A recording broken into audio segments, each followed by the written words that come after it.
اعوذ باللہ من الشیطان الرجیم، بسم اللہ الرحمن الرحیم۔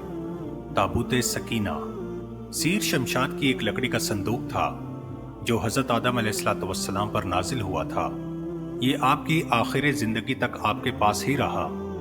پھر بطور میراث یکے بعد دیگرے آپ کی اولاد کو ملتا رہا، یہاں تک کہ یہ حضرت یعقوب علیہ السلام کو ملا اور آپ کے بعد آپ کی اولاد بنی اسرائیل کے قبضے میں رہا، اور حضرت موسیٰ علیہ السلام کو مل گیا تو آپ علیہ السلام اس میں تورات شریف اور اپنا خاص سامان رکھنے لگے۔ یہ بڑا ہی مقدس اور بابرکت صندوق تھا۔ بنی اسرائیل جب کفار سے جہاد کرتے تھے اور کفار کے لشکروں کی کثرت اور ان کی شوکت دیکھ کر سہم جاتے اور ان کے سینوں میں دل دھڑکنے لگتے تو وہ اس صندوق کو اپنے آگے رکھ لیتے، تو اس صندوق سے ایسی رحمتوں اور برکتوں کا ظہور ہوتا تھا کہ مجاہدین کے دلوں میں سکون اور اطمینان کا سامان پیدا ہو جاتا تھا، اور مجاہدین کے سینوں میں لرزتے ہوئے دل پتھر کی چٹانوں سے زیادہ مضبوط ہو جاتے تھے، اور جس قدر صندوق آگے بڑھتا تھا آسمان سے نصر من اللہ و فتح قریب کی بشارت عظمیٰ نازل ہوا کرتی اور فتح مبین حاصل ہو جایا کرتی تھی۔ بنی اسرائیل میں جب کوئی اختلاف پیدا ہوتا تھا تو لوگ اسی صندوق سے فیصلہ کراتے تھے۔ صندوق سے فیصلے کی آواز اور فتح کی بشارت سنی جاتی تھی۔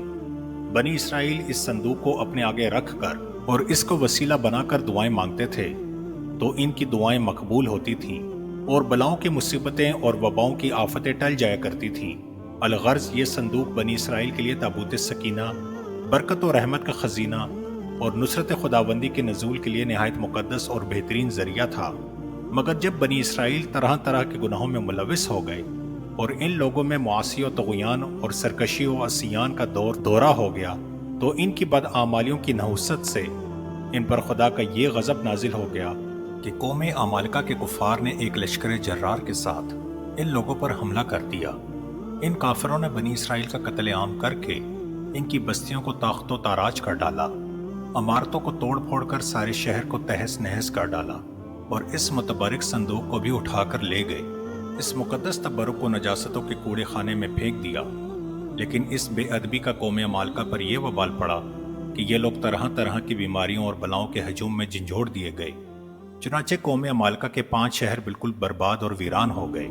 یہاں تک کہ ان کافروں کو یقین ہو گیا کہ یہ صندوق رحمت کی بے ادبی کا عذاب ہم پر پڑ گیا ہے، تو ان کافروں کی آنکھیں کھل گئیں۔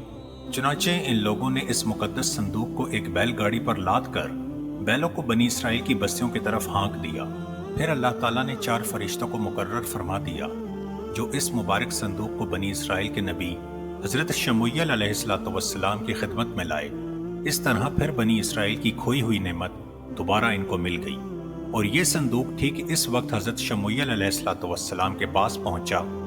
جبکہ حضرت شموئیل علیہ السلام نے طالوت کو بادشاہ بنا دیا تھا، اور بنی اسرائیل طالوت کی بادشاہی کو تسلیم کرنے پر تیار نہیں تھے، اور یہی شرط ٹھہری تھی کہ مقدس صندوق آ جائے تو ہم طالوت کی بادشاہی تسلیم کر لیں گے۔ چنانچہ صندوق آ گیا اور بنی اسرائیل طالوت کی بادشاہی پر رضامند ہو گئے۔ اس مقدس صندوق میں حضرت موسیٰ علیہ السلام کا عصا مبارک اور ان کی مقدس جوتیاں، اور حضرت ہارون علیہ السلام کا امامہ شریف، حضرت سلیمان علیہ السلام کی انگوٹھی، تورات کی تختیوں کے چند ٹکڑے، کچھ من و سلوہ، اس کے علاوہ حضرت انبیاء کرام علیہ السلام کی صورتوں کے حلیے